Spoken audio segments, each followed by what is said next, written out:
Endi 1,5-2 million to'lab ham uyga egalik qilishingiz mumkin. Regulation.gov.uz saytiga joylangan prezident qarori loyihasiga ko'ra, sizda oxirgi 5 yil davomida nomingizda uy-joy bo'lmasa hamda 15% boshlang'ich to'lov bilan sizga uy-joy beriladi. E'tiborlisi, bu uy-joylar sizga 20 yilga рассрочкаga, ya'ni bo'lib to'lash shart bilan hech qanaqangi kredit foizlarisiz beriladi. Shuningdek, boshlang'ich to'lovni qoplash uchun 32 million so'm va har oylik to'lovni qoplash uchun 5 yil davomida sizga 1 million so'm miqdorida mablag' beriladi.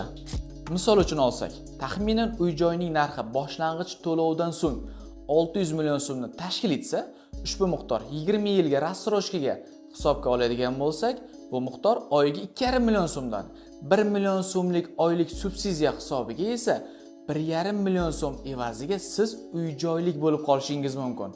Unutmang, talab qilinmagan huquqlaringiz albatta sizdan o'ch oladi.